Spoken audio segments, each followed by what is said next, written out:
Hey guys, thanks for joining us for the Debrief today. I'm here with some friends. We're going to have a conversation about love, astrology, astronomy, the Enneagram, and you name it. Should Christians do this? Should we be a part of this?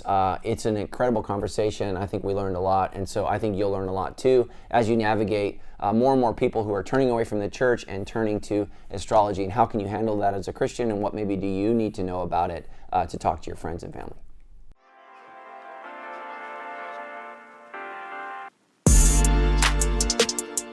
Research shows 2019, there was like over $40 million rise in the use of astrology apps, horoscopes, those kind of things. Naturally, with 2020, that all started to rise some more. We're seeing culture kind of shift more towards a spiritual none. They're not claiming any kind of religion, but this deep interest in the stars, astrology, horoscopes, all those kind of things. What would you say to someone that is looking into astrology as a mean of accessing spiritual? How would you counsel someone through that? A Christian or non-Christian? Let's start with Christian and then maybe go to non-Christian. Yeah, so I would say let's take a step back and ask, why is there a rise in the use of astrology? So I think that astrology bridges the gap that's right in the middle of religion and science. And so I think especially in 2020, so I would say pre-2020, there's a disillusionment and just disagreement even with religion. So all religions are bad, that's terrible, so I'm going to turn to science. But science is constantly changing, it's unreliable. Just yesterday it came out that Pfizer wants to bury the research for their Pfizer vaccine for 75 years. That can't be good. Like I don't care. There's no positive reason why you would want information about your vaccine to be. That's like who killed JFK, right? They don't want somebody to know because the information is not good. So you can't trust science. You can't trust religion. So I think astrology is that happy medium in between, not quite religious and not quite scientific, but it feels both. And so you kind of feel like, well, stars are real things, so this must be scientific. I'm a spiritual person, but I'm not religious, and this is spiritual. And so it serves as this happy medium. And so, and I think what it's doing is it's filling the void of distrust of science and distrust of religion. And so I think as Christians, we just need to openly accept and admit, look, Christians make mistakes, there are liars, there are hypocrites, there have been scandals, just you name it. Like we've had all of that in our religion. And wherever you have money and power and prestige, you're going to find evil people are going to be drawn to that. That's why the Apostle Paul in Acts 28 says, wolves will arise from amongst you. So as a movement transitions from outside to the cool side, right? People are drawn to it. So evil people are not drawn to a movement where you die for being noble, good, and true. Right. Jesus only had Judas, and Judas wasn't evil, but he was wrong. And that's why I think that you see why he kills himself is because he's legitimately torn. Evil people are not torn with what they do. So he's overwhelmed by his sin and the fact that he betrayed Jesus. But after that, after Christianity becomes a movement, you see Constantinople and guys like this, all of a sudden it becomes cool. Then all of a sudden evil people are drawn to that. And so I think we just need to own, hey, there are hypocrites among us, there are people that are fake, not real. But again, that doesn't mean Jesus isn't real. And then science, right, is constantly changing, it's confusing. I think a lot of people feel intimidated by it. And so astrology is like this happy medium of I'm kind of spiritual, but I'm also kind of grounded to the permanence of the solar system. And so that's where I think it is, for them. And so here's the thing is, I think the fastest growing religion is the one in which we get to make it up. And so I think that the attraction to that, right, is there's no rules. So really, the rejection I hear of Christianity is the rules. Okay, I don't know why it has all these rules. Well, everything needs rules. And so this is why I think so many young people are going crazy. What happens when I don't have rules? What happens when I don't know what the game is? What happens when there isn't permanence between what's right and what's wrong and what's left and what's right? I don't know where I am. Jordan Peterson says every person to survive in this world needs an aim. So here's what I'm aiming for, and here's how I know I'm doing. Well, without rules, you don't know how you're doing. You don't know how you're progressing because it's changing every day. And so the very thing that religion provides, rules, am I doing good? Am I doing bad? You take that away, now I don't know. So then I turn to astrology, which is this constant, and if you're an astrologist listening, I'm sorry, but it's this constant vomiting of positive information. You're a deep feeler. People don't see you. It's gobbledygook. Like it's there's no conviction at all in it. It's this cheerleading. You know, even your negative qualities, Fredo, or the reality that people don't see your depth. You know, whereas the gospel is where the gospel is, Fredo, you're a sinner. That's sin in you. Yeah. Now Jesus can remove that, but you have to identify it, confess it, and turn from it. And so astrology really kind of removes that. You know, the beauty of your essence is unseen by everyone else. You know, your tenacity for love is what drives people away. It's like, what? Yeah. And so as I watched all the videos that you guys had me watch, that's what I saw. Is it's these vague compliments. You know, like the astrologist is saying, you know, McVeigh, I can see you're a deep person. Have your emotions ever led you into a bad place? Well, who hasn't been led into a bad place by their emotions? They're very vague descriptions that anybody could fall into, but it still creates and fishing. longing. I'm fishing for you, for something to affirm in you that you want to be affirmed. You know, have your emotions ever caused you to stand for something that's right? You know, it's like, well, yeah. Occasionally, you see, that's part of being and that's who human, you are, and people don't see that. So you need to surround yourself with this personality type that then brings that up. And so I think that astrology, and again, if you're an astrologist, you know, like what I didn't realize is when we did this deep dive is it's like Christianity in that there's just hundreds of versions of what type of astrology are you.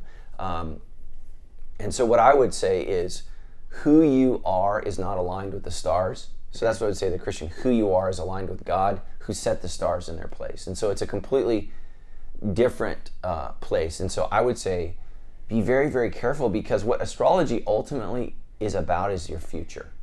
It's fortune telling is what it is. And so, you know, no one has a crystal ball, and even experts are routinely wrong. So like the stock market, today's a bad day in the stock market, but I have some stocks, and I went back and I read the experts. These are analysts. These are people using computer programs, the best data possible.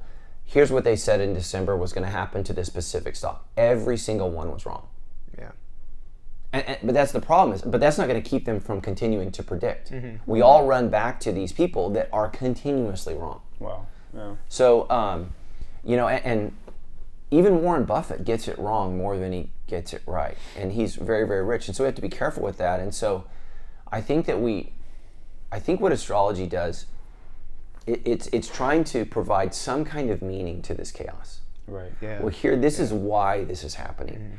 And so this is why this is happening to me. Why am I suffering? Oh, there's order, there's meaning, and there's a way out. It's funny. My wife is a therapist, and she works primarily with kids and teenagers. And even teenagers are already looking at astrology. You know, it's funny. We've talked about, you know, you Google your symptoms before you even go see the doctor. Right. These kids will Google what they're feeling, and they end up on these astrology sites that are saying, oh, you know, it's not this negative thing, it's people don't understand you. Right. And so they're coming to a therapist saying, oh, I already have the answer because of, you know, X, Y, and Z. It's looking more, astrology is looking more for them as a way out of what they're currently feeling, or affirming the negative things as a positive thing. Right. So. Yeah, so I would say it's very dangerous to put your future in the hands of some online report, or even some person that you pay, or some card reader, or whatever, right? So you either look at the stars or the lines in your hands.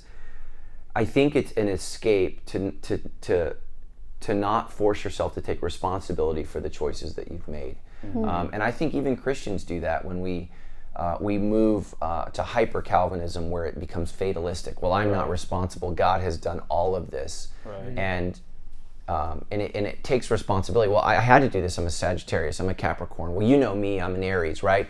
Well, okay, but you did it, and you're responsible for it. And so, I think that's the thing as Christians is we have to understand is God holds us responsible, and our birth date is not responsible for why we did what we did. We're responsible for why we did what we did. And so we need to encourage people to take responsibility and understand the attractive nature of Astrology is there's no hell and there's no condemnation and there's no judgment. Right. It's all good. Which for them, I hope they're right. Jesus says they're not right. He says there is a judgment coming, and there is a place that you don't want to go if you do evil in this life. Like, we're all going to be resurrected. We're going to stand before God. That's what Jesus says, and there's going to be judgment for what we did right or wrong.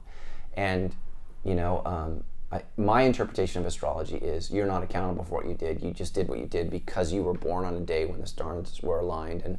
And really the challenge with that, if you're a scientific person, is the earth wobbles. So it's called precession, right? So it's wobbling. Like it doesn't just spin perfectly. It's like, it's got, like some big like booty. Yeah, it's yeah. off.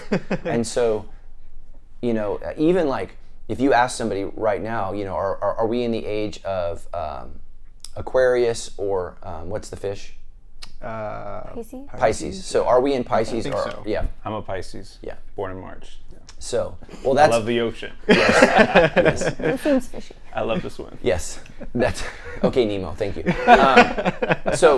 So people can't even determine, are we in Pisces or are we in Aquarius, and they debate. Right. They debate what that's about. And so one of the videos we watched, right, was astronomers and astrologists debating. So an astronomer is somebody who studies the planetary systems, the stars. They're mapping it, trying to understand the solar system and see what's out there. Astrologists are saying, what does that out there mean about What does it me, mean? to me? And I would agree with the astronomer, very little. Very little. And so here's the thing is astrology is very old. It's very, very ancient. Right. Here's the good in it. Understanding that there's something bigger than you. Right. That we're a part of something much bigger. And so I think for us as Christians, it's okay to be an astrologist and understand, an astronomer, right? That's the right word? Yeah. It's okay to be an astronomer and study the heavens, because the heavens declare the glory of God. Yeah. Genesis 1:14 actually says that God gave the greater light to govern the day, the lesser light to govern the night, and listen, the stars in the heaven as for signs. So here's where I think Christians need to understand is that in ancient churches and in ancient synagogues, you see the zodiac. Right. The zodiac is in these buildings. And so Christians don't like that. We were talking about your tradition, right? They kind of close their eyes and pretend there isn't 2,000 years of Christian history. Right. But the zodiac is a part of early Christianity and older Judaism. And why is that? Because the zodiac initially isn't what's going on about me, it's a clock. So think about, we don't have a clock in here, but how many numbers are on a clock? 12. 12. How many signs are in the zodiac? 12. Yeah. 12. Wasn't sure if it was a trick question. It wasn't a trick question. So the zodiac is a 360-degree view of the planetary systems and stars around us, and it is a measurement of time. So the zodiac switches time every 2,160 years. Somebody multiply that times 12. What is I think it's 25,900. Is that what it is? That'd be awesome if you're right. I don't know. I'm not a It's going to take mathematician. me forever to find my calculator. Great. 2,160 years or 2,150, I can't remember.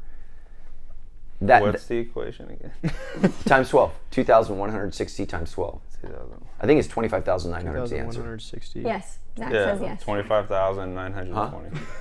Took way 25,920. So roughly 25,900 years is the span of time. And the ancients were fixated on this. So constantly, and this is the ancient Mayan, the ancient Incans, the ancient Egyptians, the ancient Babylonians, even the Chinese, the Japanese. I mean, all across the globe, every civilization that has millennia of history. Not everybody, like the United States doesn't have a millennia of history, but the Native Americans, even they watched the stars. Even they, so many of these ancient Indian sites that we find are either pictures of the sky above them or are looking to cementing a specific time in history. So like the Hoover Dam on it, when when the U.S. architect built it, instead of putting this was erected on June 1st, 1932, which I don't know the date is, he actually put the solar system on it for that day. And the reason for that is 10,000 years from now, if nobody speaks English, if nobody understands what the United States of America was, think 10,000 years from now, the earth has been flooded and destroyed multiple times. All the Christians are freaking out. God said he wouldn't destroy it, right? Okay. But it has happened in the past. How do you speak to the people in the future about an event that happened? People will know, this was erected on this date based upon the constellation, because you can actually, with a computer module, move the solar system backwards like a clock and know exactly when that was. So it's important, I think, that we pay attention to the stars. Jesus ultimately talks about that there will be signs in the heavens when he is to return. Yeah. So that's where I think astronomy is important. There will be celestial declarations of the return of God. Just like, think about in Matthew, the Gospel of Matthew, all the Jewish leaders are studying the Word of God, trying to figure out when the Messiah is going to become. And the astronomers from the East don't have the Word of God, but they saw something that they were looking for in the stars that indicated something special and unique was going to happen. I was going to ask about that. Yeah, so I do think that the heavens declare the glory of God, and the heavens did predict the coming of Christ, but we're not the Messiah. Right. So it did predict him, and Jesus says things will happen in the heavens and the stars to indicate his return. Yeah. So that's what I think Genesis 1:14 means. So I think the zodiac is important because it's a clock, and it reminds people, and this is what I think the Mayans are trying to teach us, the Egyptians, the Babylonians, the Persians, time is running out. So this is why it's important. So Jesus Christ lived about 2,000 years ago, right? So what is the early sign of the Christian church? It's not the cross. What is it? The fish. The fish. It's the sign of Aries. So it's his age. Lo, I will be with you even unto the end of the age. So the ancient peoples are understanding when he says age, he probably is referring to a 2,160 year period. In modern Christianity, because we've divorced ourselves from any of that understanding, and now labeled it occultic, which it is, we throw the baby out with the bathwater. What it is a clock saying time's running out. And the Mayans thought, right, it ended in 2012 with the age of Aquarius, which its symbol is water. So Jesus, what does he offer the woman at the well? Living water, a new stream. He's talking about a coming age. And he's speaking to a pagan woman in a context that she understands. We, because we're Christians, don't understand all the nuances of that. So the ancient peoples track the stars. I mean, think about every single night. There's no light. You're seeing the stars everywhere. And it's an ability to, I think, connect with people. And we've lost that now. Yeah. And so, and here's what's interesting. Many of the Jewish holidays from time to time fall on the vernal equinox and the spring equinox. So the next time the Day of Atonement lands on the vernal equinox is 2034. Interesting. Right? Yeah.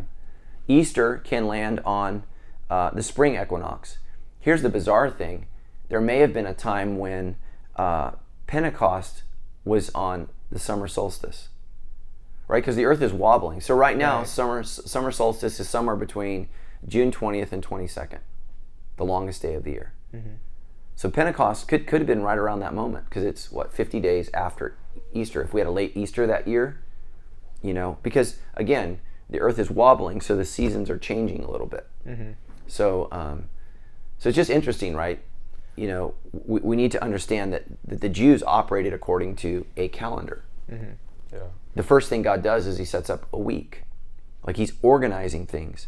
And so it's the way the ancients understood the clock. Yeah. God is moving. I mean, we would say God is moving. They would say probably the gods or their ancient peoples or whatever are moving through this clock. And so where I think it's good is it lets us know that time is running out. Right? So there was a time when it started, and there will be a time when it ends. And all ancient peoples understood that. Now we laugh at it. Yeah. What do you think, in your opinion, we're seeing culture move away from like we talked about in the deconstruction episode, we're moving away from 2,000 years of church history because now we know better. Why do you think culture is more forgiving towards a older belief system like astrology compared to Christianity or something like that? I don't think it is. I think astrology just doesn't really have any influence. So you guys aren't old enough to remember Nancy Reagan. But when I was a kid, Nancy Reagan was big time into astrology. She had an astrologer that came and visited the White House. It was a huge deal because Ronald Reagan represented conservative Christians, and his wife was seeking an astrologist for wisdom. Like it was a big deal. It was really ugly, and I don't think there's been a president that's openly had that since then, because it really was egg on their face. So I think anytime a movement comes in power, that's what people attack. So like if America became a Muslim nation and Christianity falls out instantly, as long as we maintain free speech, Muslim nations tend to not have that, then the focus and the enemy will become whatever's in power. Astrology is just not in power. It's still, I think it's a plaything for most people. It's something that they do on the side. Very, very few people take it as seriously as Christians do. Like, for example, my wife and I, we attend church every week. We give 10% of our income to the church. How many astrologists do that? Right. Like, Yeah. I mean, it's, for us, you know, Christianity is something that really guides our lives. I think most people, if you met somebody where astrology was guiding their life, you go, that's weird. That's what I think. Yeah. There's very, very few, so it's not really in control. And astrology doesn't say, outside of maybe you killing somebody, that anything is, I mean, Christianity speaks specifically into how you operate your life. Right. That's what people don't like. And its impact on others as well. Yeah. Astrology probably says don't hurt others, Right. but But if you do, it's okay because that's just who you are. well, I don't I know. feel like that's the difference. Yeah. I think that like zodiac and really pursuing that is very much that's just how you are. Yeah. And so it might be wrong, but that's just how you are, and so it's like a lot more lenient towards those mistakes, I feel like, compared to Well, maybe Christianity, even obviously. excuse it. Yeah. Yeah, because I don't know if they would accept a self-sacrificial love for someone else's good as like within their understanding of your future direction, you know? Because I think it's an itch that gets met very quickly because you can use your digital sage, your phone, pull something up, find true enough statements about what your week will be or your month will be or whoever your next boo will be, right? Like they're true enough generalized statements that in some ways, like they just kind of gas you up, you know? But internally they are, I think, meeting a deep question of where am I going? Like what does the future hold for me, you know? Because you mentioned this a second ago, time is running out. Like we do believe that the world is not moving in a circular motion, but like a linear one. Right. We are moving towards a direction, you know? And the future is not so much an event, but the future is a person. Like Jesus himself holds the keys to everything, you know? And so I think that's how I would counsel people is like, I think the unique offer of Jesus is, as the psalmist says, the course of my life is in your power. Psalm 31, right? So if the stars are trying to set a course for my life, I am more grateful that a person has that, not so much a set kind of in motion, beautiful thing to look at any given night, you know, because you're right, there is a sense in which you look up and you're amazed that something bigger than me is happening and is around me, you know, and so there is a importance to feeling finite as a human and trying to get wisdom as you humble yourself and like, wow, this is so big.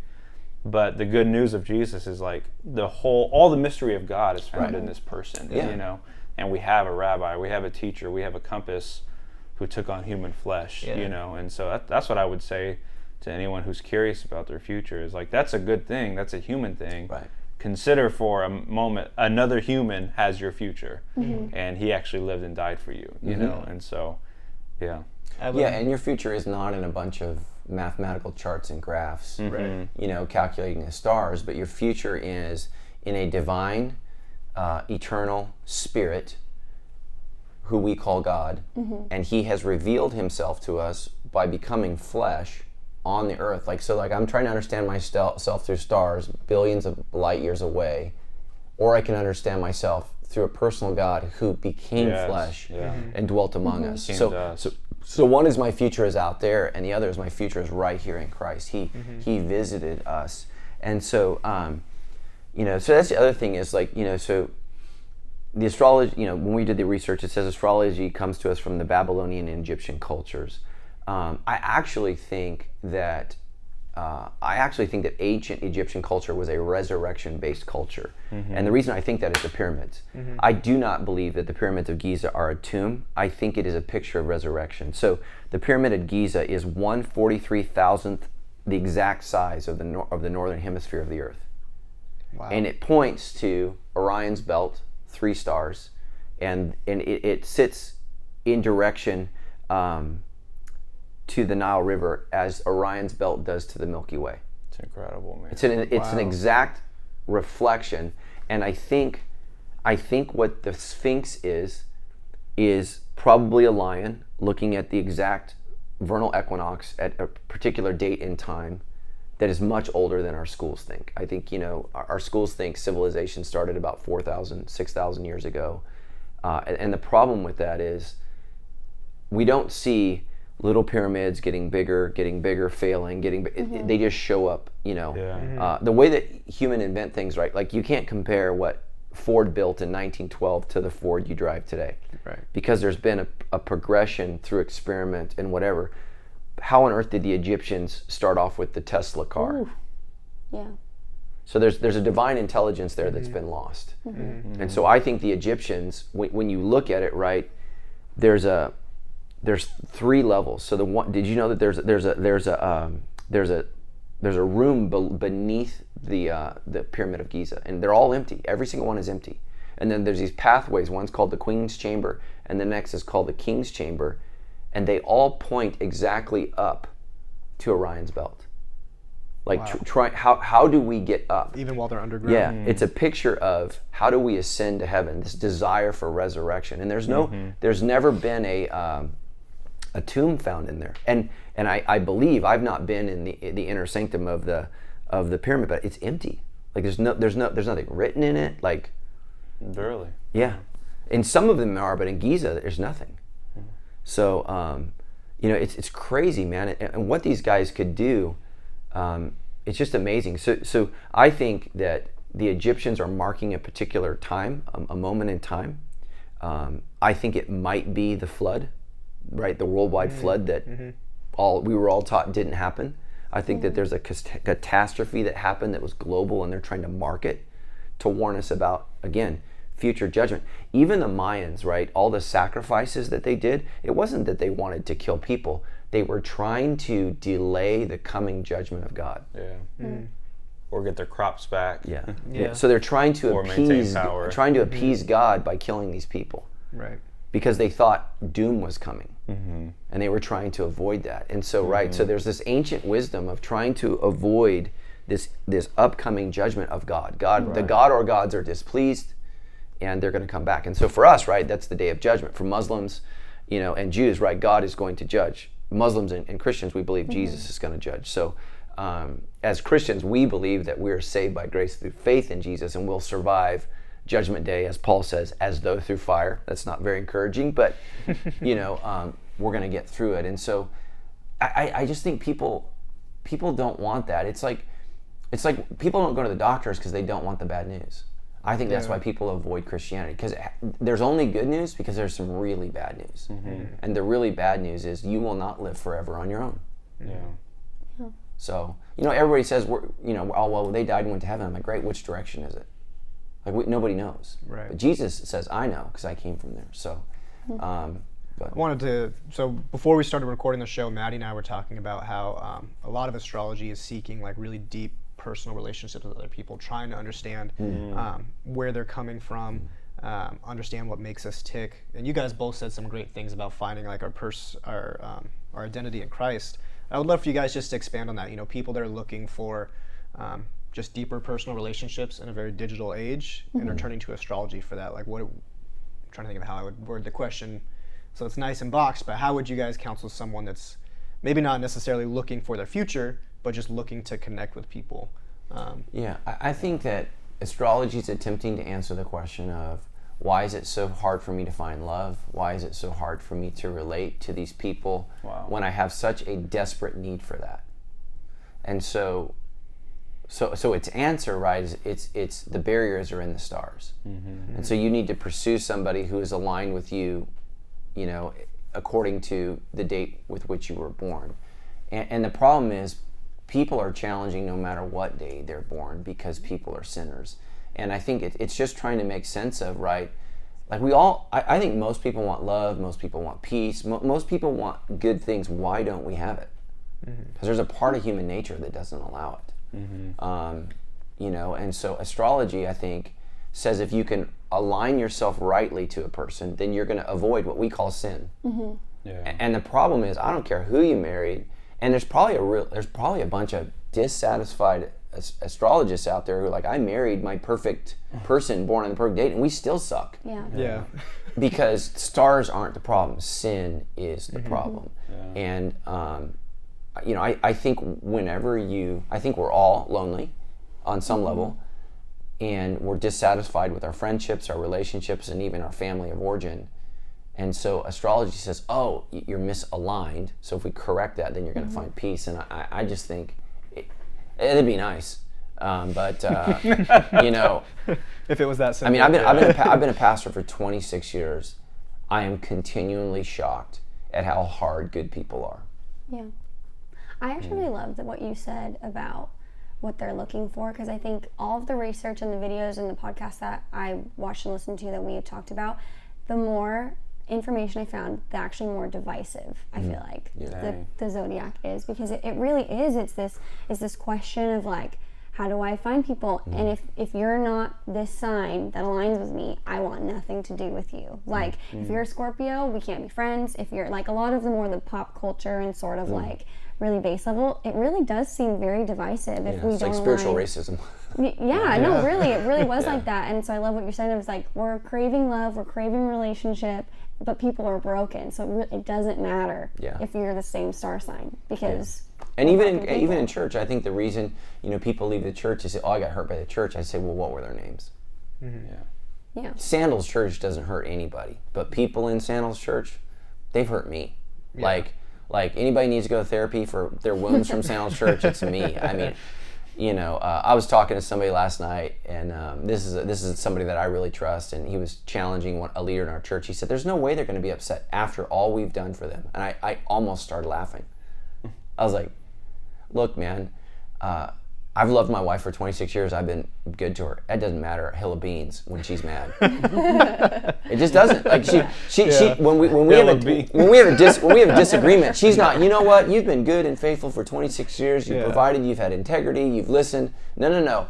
Whatever is in front of our face, man, because we're broken people, and I'm not even like that to my wife. You know, if I'm mad at her, I'm not thinking of all the time she was very caring to me. No, and it's because we are truly broken. It's why the one command that John gives, and it always cracks me up, the one commandment that you must do is you must believe in the Lord Jesus Christ, and right, the one commandment, and love one another. It's really hard. You know, it's easier to love Jesus because he's in heaven. It's harder to love the person that's in front of me that's deeply broken, that doesn't want to own. Man, I didn't do that because I'm a Sagittarius. I didn't do that because I'm a Capricorn. I did that because I'm a sinner. And you know, I was so proud of my wife this week. She went up to somebody in our church and she just said, man, I need to confess something to you. And my wife's a 1 on the Enneagram. We can talk about that. It's hard for ones to admit that they made a mistake. And she said, I don't know why I said it, but it was wrong. And she said, I have felt shame since I said it. Will you forgive me? You know, so it's easier to say, you know how Capricorns are. Like, we just, you know, like I just did this, right? So you're excusing. So what astrology does is it excuses sin. What Christianity, I think, causes us to do is to personalize it and confess it. Here's what I did. I'm so sorry. That was wrong. Please forgive me. And it's really vulnerable, right? Because people don't always forgive you when you ask for forgiveness. And so here's a big difference. You know, people say, what's the difference between astrology and the Enneagram? Well, astrology doesn't ask me how I feel. It says, you were born on this date, this is who you are. The Enneagram is me sitting down, taking a test, answering questions based upon how I feel and how I see myself. And then it says, this is probably the core sin struggle that you have. And this is how you can move towards health, and this is how you can degrade into sin. So it really shows two paths. So ultimately, right, the gospel forgives us of our sins, but getting rid of our sin is work. Like God doesn't just change. Like I didn't turn into Jesus when I don't know if you guys did, when I gave my life to Christ. I was transformed spiritually. I was declared, we talked a little bit this last week in church about value, why things have value because we declare them to have value. Same thing with God. God has declared that we are righteous, but I'm still not. Like what he says is true about me, I'm still walking in sin, and I'm still broken, and I still do selfish things, and I'm having to unlearn how to identify my brokenness and then heal in that. And I don't know that some astrologists might challenge people, but I can tell you this, most people at Sandals Church, when they're challenged, leave. Yeah. That's human nature. Oh, I'm going to go somewhere else where, and I think it's speaking the truth in love, like we said, lovingly challenge people, which I think I was really bad at early on, but I've gotten better at. But so the Enneagram is very, very different because it's how you see yourself versus who you are being forced on you. And the thing about astrology is it's so vague. I think we can all find ourselves in that a little bit. Like when I read the one personality, I'm like, I got none of that. Like I just don't. I have no 9. I mean, I can rest for about an hour and then I'm going crazy. My sin is the opposite. I have 0-5. I've never had a thought I didn't share. It just kind of comes out. And so, and I think the beauty of the Enneagram is it helps me discover what's wrong, so I can say, Jesus, help me make this right. And then again, I think the thing astrology is missing is the need for community. So once I align myself with the stars, then I'm going to find what the Bible says is I need community, because not only do I not see my sin, I don't see my giftedness.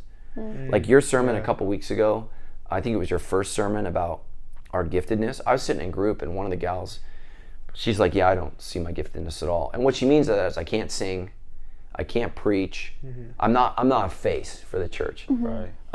And this person runs the show on Saturday nights for kids ministry. And I watched her work and I'm like, what do you mean you're not gifted? So community doesn't just help us see our sin, it helps us see our giftedness. Because I don't think we see giftedness, we just do it. I think we see giftedness as the things we wish we had that we have to work for. I wish I was like Fredo. And I think astrology is trying to show giftedness in people, but where it falls short is you only get this gift because you were born on this day. To where Christianity is saying, hey, like you're given these gifts because you're made in the image of God. There's a deeper meaning to the giftedness we get, other than like, oh, I was born on October 1st, so this is the cards I was dealt. I think there's a deep need. Go ahead. I've been talking too much. No, you're good. I'm also curious, just from my limited perspective, I think what makes it such an enticing thing, especially for people who are trying to find love, is we don't have to do the hard work of really listening to them and learning about their life. If I can learn your sign, then I can gather a bunch of data about you, right? So it almost expedites this process of actually like building human relationships, We don't have time to build relationships anymore. And then you couple that with the cultural moment of self-discovery, where like labels and titles help us identify ourselves and relate to people. The signs become an easy and natural way for us to be like, oh, you're this, you're that, and it I think misses out on the journey of learning about someone, and doing the hard work of spending time with them, actually cultivating a genuine relationship.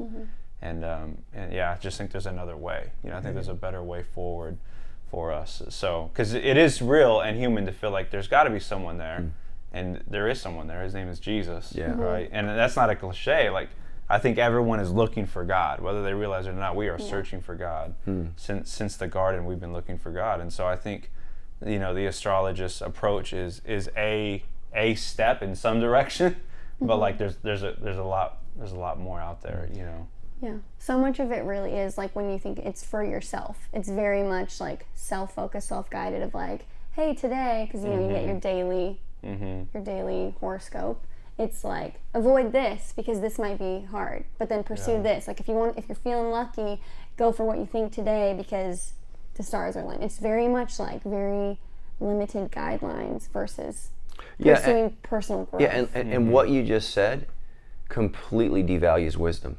Yes. Right. Like it's robbing you of making a wise choice. It's about easy. Right. I mean, literally. I mean, like the stars are aligned. Therefore, I'm gonna do this. I mean, can you imagine like if that was my financial strategy?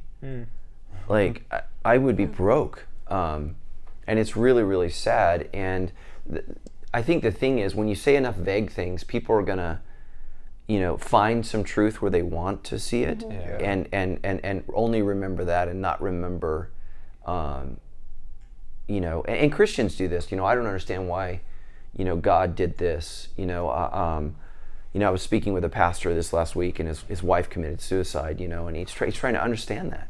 Like, hey, I love you, I've served you, and I lost my wife. Why did this happen?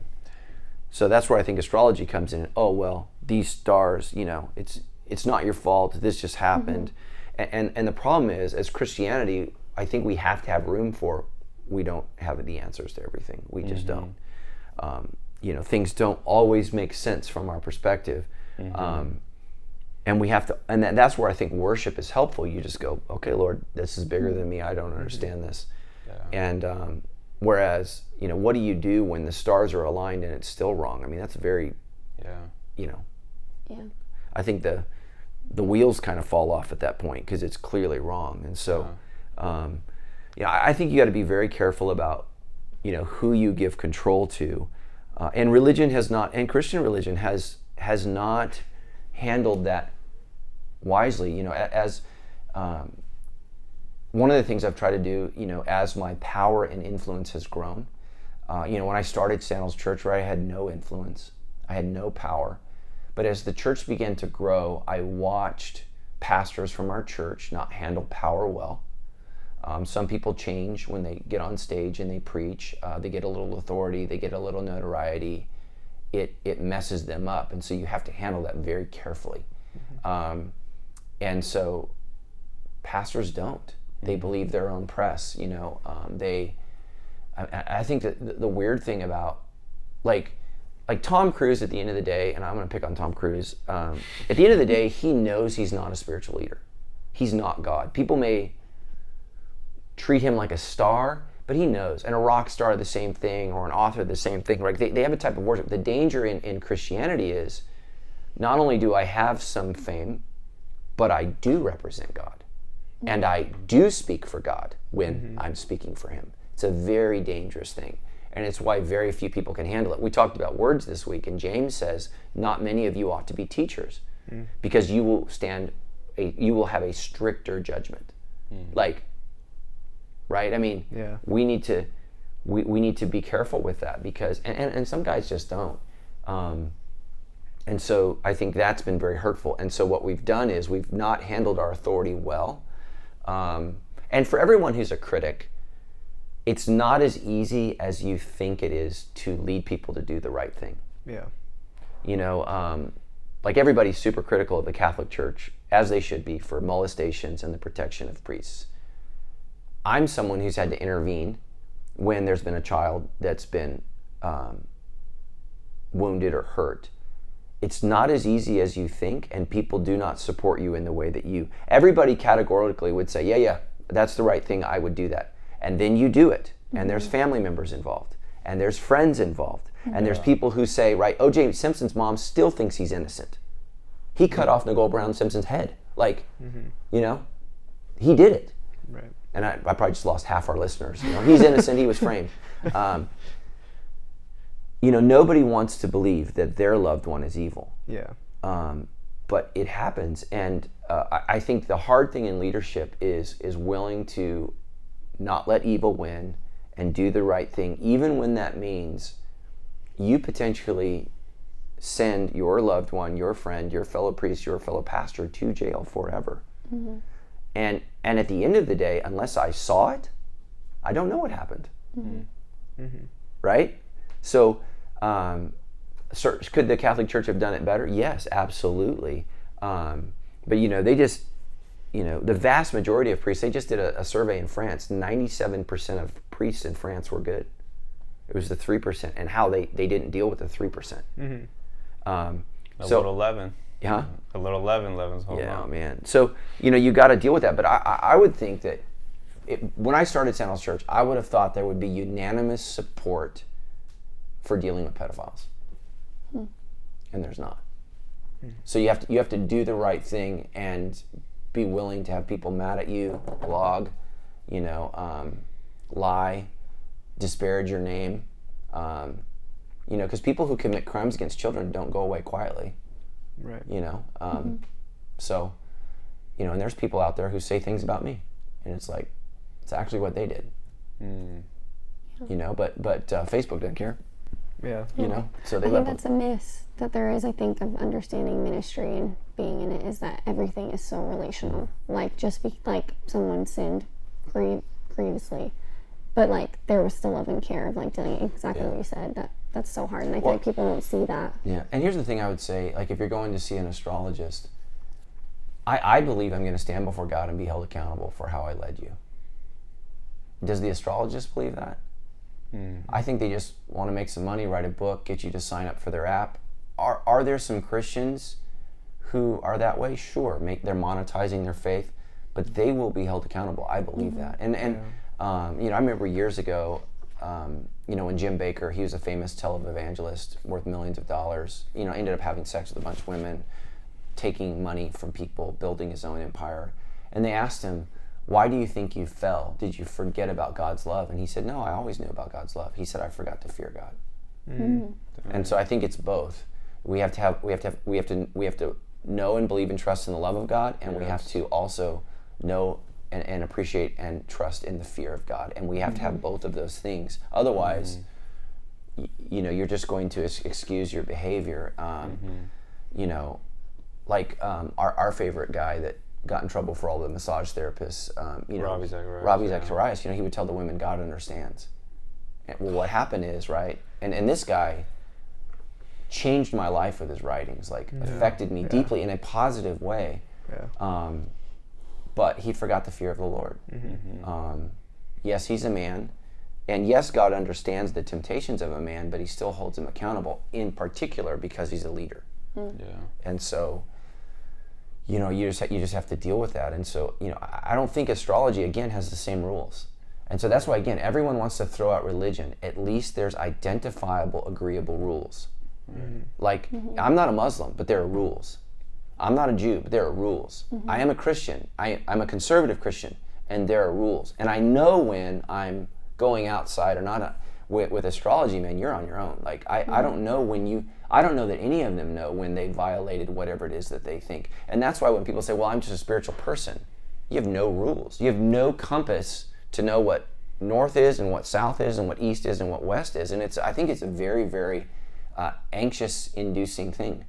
Because the truth is, if you're into astrology, you're on your own, and the stars, they don't care about you. They're balls of gas. Right. Yeah. So, but we have a divine God who deeply cares about us. Exactly. So, and I think Jesus' words too, the heavens and the earth will pass away, but not one jot, not one little mark in the script will be taken away, And so if you're at your desk processing who you are, your life, your relationships, and you're thinking astrology content or scripture, let's rely on the words of Jesus. Jesus, to me, I'm willing to risk my faith on his words and say what he says trumps, And so, and I think that's where the fear of the Lord begins in terms of experiencing wisdom that Solomon talked about, It's great to know what the direction of your life is, but let's go to the one who is the source of life, And if he says everything else is passing away, but these words are standing true, I'm going to bank my life on the words, even if it means I got to be less selfish, not allow my desires to dictate my whole day, and make room for people and love. I think we can do that, so. Definitely. Yeah. I think there is something really attractive about, what you said, there's no rules. I think that is very attractive.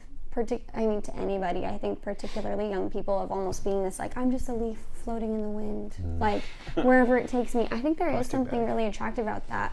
But at the same time, I think when I was a teenager, he said something that really shifted my point of view, which was there's actually freedom in rhythms. Like when you have a schedule, when you have a plan, like there's actually true freedom that comes from that. And I think that was something I was like, that was ridiculous. I know, I remember. That is ridiculous. Like why? Like how could that be? Well, and then I lived it, and I was like, oh my gosh. But I think, like, what would you, either of you say to somebody, like, what is it about having, because I think we've talked about rules are good, they direct you, but I think people are a little bit more emotion led. Like, what is it about having guidelines that is actually well, again, what you just said, when you're emotion led, you're emotion led. I mean, that's what it is. I mean, when your emotions are driving, man, have fun, because it's going to take you everywhere. And so that's what I was telling Fredo when we were talking about the Holy Shift series. The opening chapter is God setting order. Yeah. Like He's creating a week. And so why is that? So that our life is guided by a rhythm. Like God, we work for 6 days, and then on the 7th day we rest. And everything rests. Nobody does that. I mean, not even pastors do that. Like trying to find, some place where you relax and detach, and what it is, it's the ability to say, the world's going to go on without me. And I can stop and take a day and rest and worship. And so, my mom, high 1 on the Enneagram, like we were raised, like we ate at the same restaurant every single Wednesday, probably from 7th grade until I graduated high school. We didn't deviate. We ate at the same place for breakfast before we went to church on Sunday. Same place every single week. My dad used to say, structure binds anxiety. So that's great. When you don't know, my wife's always asking me, what are you going to do tomorrow? I'm like, it's on the calendar. Like, I do the same thing every week. I could eat the same thing for breakfast every day. I go to the gym every day. I do my quiet time on the same day. Like, I operate in these rhythms because it takes away anxiety. I know what I'm going to do. I go to church every single week, whether I'm here or not. We're going to worship and connect with God. Those rhythms provide, I'm going to have, what is small group? Small group is meaningful relationships that's improving your relationship with God and other people. Everyone needs that, but nobody makes time for it.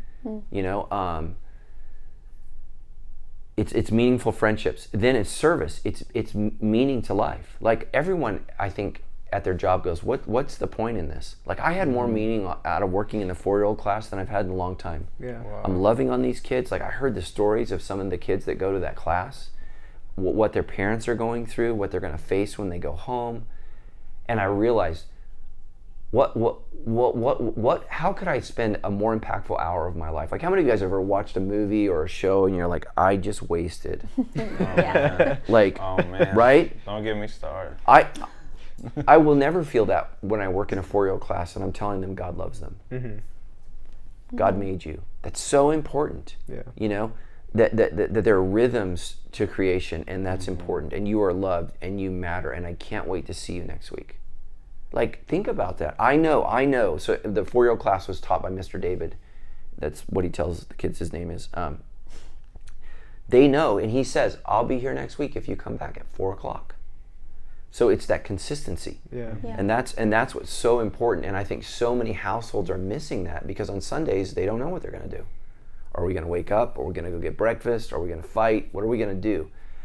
And so, whether it's Saturday nights or Sundays, we're going to go to church, we're going to serve, and we're going to hear from something bigger than us. And so it's not trying to understand the stars of the chart. It's the God who created the stars speaking directly to us. And he is doing that. And it's powerful, man. Sometimes when I'm speaking, and I'm sure you've experienced this, I hear from God through my own mouth, and I'm like, whoa. Oh, yeah. What just happened? I had this moment on, I think it was Sunday at 11 o'clock service. I said, I wish I could remember exactly what I said because it wasn't in my notes and it wasn't planned, but it was something like, as long as you are a slave to self, you'll be a slave to your sin, but when you become a servant of Jesus, you'll be set free. It was this incredible quote. And I just stopped. I said, did everybody just hear that? I said, that's not in my notes. I can't believe I did. And I restated it again. I said, that was from the Lord. I didn't think about that. I didn't plan that. It just came rolling out. And I was like, I got chills all up and down my body. And I was like, that's a prophetic word. And I wish I could quote it accurately right now. I should have listened to God as he spoke. But I think we need that. And People say, well, the church just wants my money. No, the church has to talk about money because you want your money. I would love to never, you too probably, to never speak on money again. But I have to, because people are not generous, and they live in a world of scarcity, and they don't want to tithe, and they don't want to give, and they don't want to do that. And unfortunately, your guys' generation struggles with it more than any generation ever. Yeah. And some of that's debt, but some of it's entitlement. And it was interesting. We were in a small group last night, and I can't remember the Swahili word, but the Swahili word free and worthless is the same word. Wow. So, like free healthcare, free education, free, worthless. So when someone gives it to you for free, it has no value because you didn't earn it. Yeah. And it's just interesting that in Swahili, it's the same word, And so when I walk into sandals churches, I know that my wife and I have given. We've sacrificed. We've said no to ourselves. We had this conversation with our son who was struggling with whether or not he's wanted to stay in school. And I said, your mother and I have said no to ourselves for 20 years so we could say yes to this college experience. We've denied ourselves so that you can have this privilege. But he didn't experience the sacrifice. Yeah. So he doesn't appreciate the gift. So, I said, well, we may need to adjust the giving so that you appreciate the sacrifice, because I'm saying no to myself because I believe in him. Yeah. My wife and I say no to 10% of our income because we believe in the church. Here's what I think most Christians are missing. I believe the Lord Jesus Christ is the Savior of the world, but I believe the church is the hope of the world. There's a guy wrote a book years ago called No Plan B. The church is plan A. There's no plan B. And I think a lot of young people say, well, I can have Jesus but not the church. And that's you saying, you love me but you hate my wife. We are not going to be good. Right.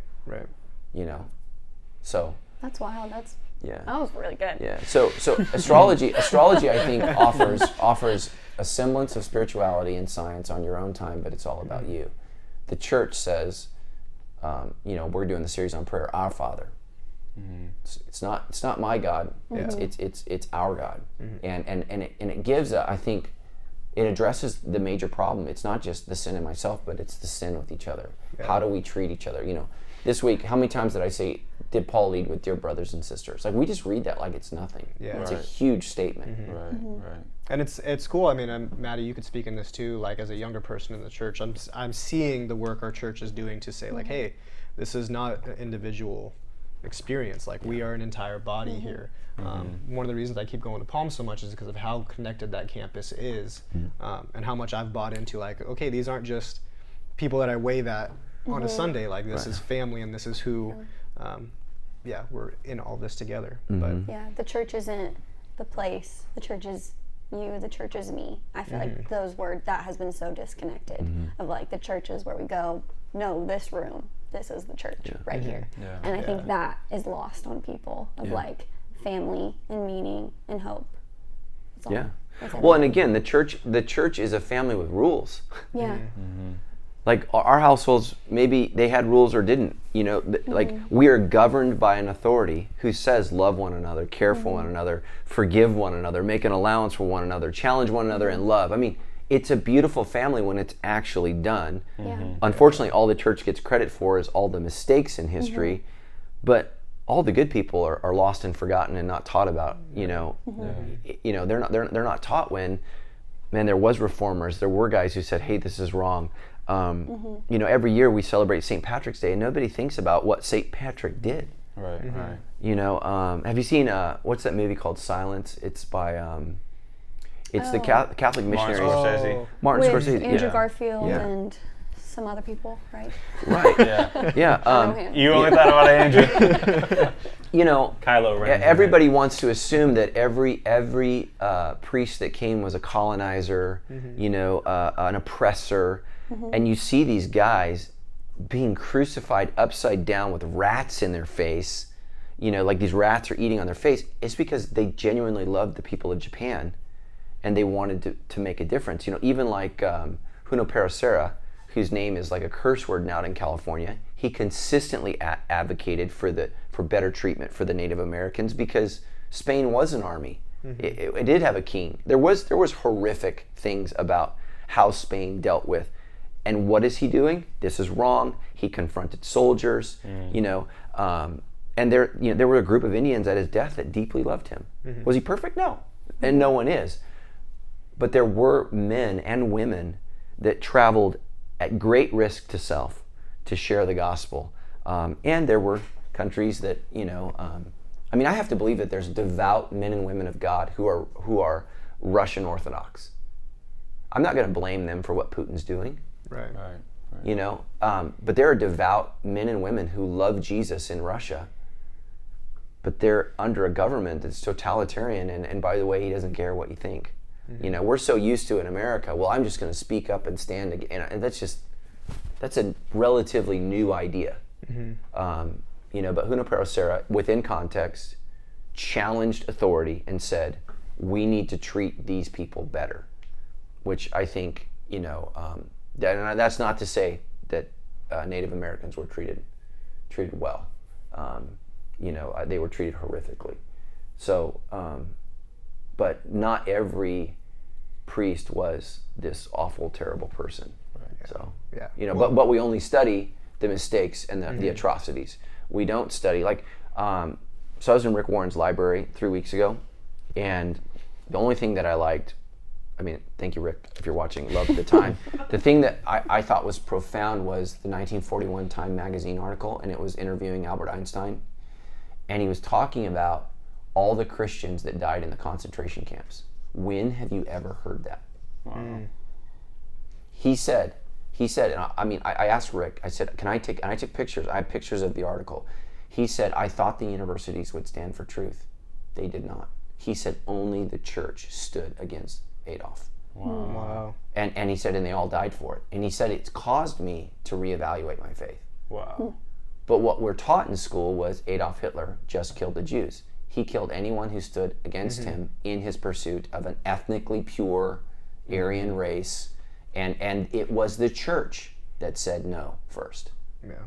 So, and that's, we don't hear that. All we hear about is the atrocities of Christians. And here's the thing is, real Christians are very rarely in control. It's just the truth. It's like, all these young people that are for communism. Have you read Animal Farm? Yes. Yeah. Yes, I have. So, In school you have to. so Yes, I have. the reason why the American system is still the best system on earth is the founding fathers deeply mistrusted power. They had a deep mistrust for power. They had a deep mistrust for people, and they tried to create a system with checks and balances because human beings are, although while created in the image of God, we act like the devil. That's basically what I would say. So, all of these young kids who we want to share everything collectively. I don't care what the system is, right? Ugly, powerful people will use naive people for their end purposes. Putin is a great example. Russia just went through a huge overturning of who they are in my lifetime. In 1989, right? The Iron Curtain fell, communism was destroyed, utopia was upon us, right? And who in the end came out of that revolution? The strongest, nastiest person, Putin. Same thing happened with communism in the 1920s. All these people were going to share everything, we're going to divide it up equally. Well, guess who Stalin killed first? All of the people who thought we really should share. That's what Animal Farm is. All the people who really thought, because the people that rise to the top, it's never St. Francis of Assisi. That's not who wins. Yeah. Nasty people win. Yeah. So you need a system that says, we don't trust anybody, regardless of what they're saying. We have to speak truth to power. And so what happened in Germany is the same thing that's happening in Russia, which is the same thing, unfortunately, that I'm worried will happen here, is the consolidation of power in the name of equality and sharing. And then the evil people rise, and then we all die. So, read the Gulag Archipelago. It's horrible. Have you read that? No. It's horrible. The first chapter is a woman going to the secret police to say, hey, you guys arrested my neighbors yesterday and you left their infant. And they say, thank you for coming in. And they arrest her and take her to the Gulag Archipelago. Wow. Nobody even knows these islands exist until I think in the 1950s, National Geographic they've discovered dinosaurs on these islands, and they dig up this million-year-old dinosaur fish, and these white people with no clothes come run and they eat it. And they're like, who are these people? They're prisoners. They're political prisoners of the Gulag Archipelago, the Archipelago Islands, and they just literally sent them there to die. Wow. For anything and everything. So, it was crazy. Even when we were in Vietnam, we were on a mission trip, and a bunch of our missionaries, we got arrested because we were sharing the gospel. Do you want to know how we got caught? We led a woman to Christ. She told her husband. He called the police. Wow. That's what happens in those countries. Mm-hmm. Like, can you imagine? You call the police on your wife because she's converted to Christianity. And all of our missionaries were detained. 21. This is like 5 years ago. Wow. So, like, that still happens. Mm-hmm. It's crazy. So we have to be careful, and so again, astrology, all of these things want to believe, right? The good in us, the beauty in us, and there's some real evil. And it's in Christians, it's in Muslims, it's in Jews, it's in astrologists, and it's in atheists. I don't know if you guys are seeing, but today the Church of Satan in Texas is saying abortion is a part of their religious practice. I'm like, what? Oh yeah, I'm like, God help you when you're on the side of Church of Satan, like, because they want for religious freedom, but at least they're honest about evil. Mm-hmm. It's just crazy to me. Yeah. So, but really, what is abortion? It's a fight of two sides calling the other side evil. Mm-hmm. My cousin, I believe I'm pro-life, thinks I'm evil. He wouldn't say that, but my position is. Right. Yeah. It's crazy. And then I would say taking the life of an infant is evil. Yeah. But we're both, and it's again because in our world we don't have the same rules. We're making it up as we go, mm-hmm. and so it's a fight. Yeah. So, and you would think, right? We could all sit down and just have a talk. Mm-hmm. And make it work, and it doesn't work, man. Right. I mean, it doesn't. It's a tough thing. So again, yeah. I think astrology pretends that there isn't human evil, and we're just misunderstood. I think the Bible, the gospel says there is human evil, and it's so bad. The only way God could fix it was by killing His own Son. Yeah. So, and again, I mean, years ago, I'm going to throw this out there. I did a series, I can't remember the name of it, but I went to an astrologist and I got a palm reading. This is probably 1999. I wish I never did it. Wow. Yeah. I was all prayed up. I thought, I felt like I subjected myself to like a demonic influence, and it was awful. And so I would just tell people, as a Christian, when I was younger, I was brash. I was super confident. And I was just foolish. So, we did a series. This is like 1999 on like tarot cards and stuff like that. And I was like, well, I'm just gonna see what it's like. And I went and did it. And so it was awful. Yeah. And I feel like her words to me are still a haunt in the back of my mind. Mm-hmm. Because words are powerful things. Yeah. So, and she didn't say anything bad or evil, but she spoke into my future, and I wish I never heard it. So I wouldn't do it. If I could go back and tell young Matt Brown, I would say don't do it. Yeah. Because I think they play on your insecurities and your weaknesses, mm-hmm.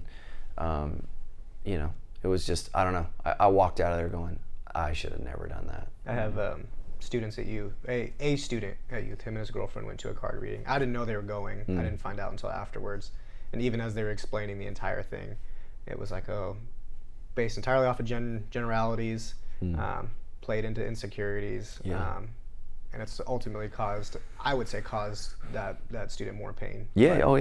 But, yeah. I felt like I sinned.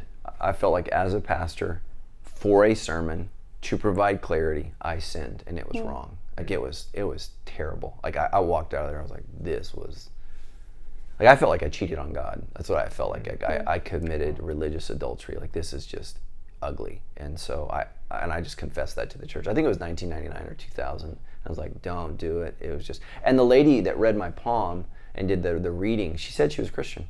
Oh, I'm a Christian. She's like, you're a Christian pastor? I'm a Christian too.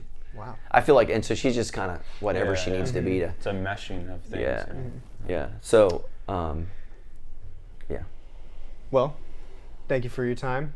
We went a little over, but I think it was all good. We stuff. always do. Yeah. Hopefully, someone can hear this and have a new thought, and we can further the conversation. Thank you guys for being here. Appreciate it. Yeah. Love you guys.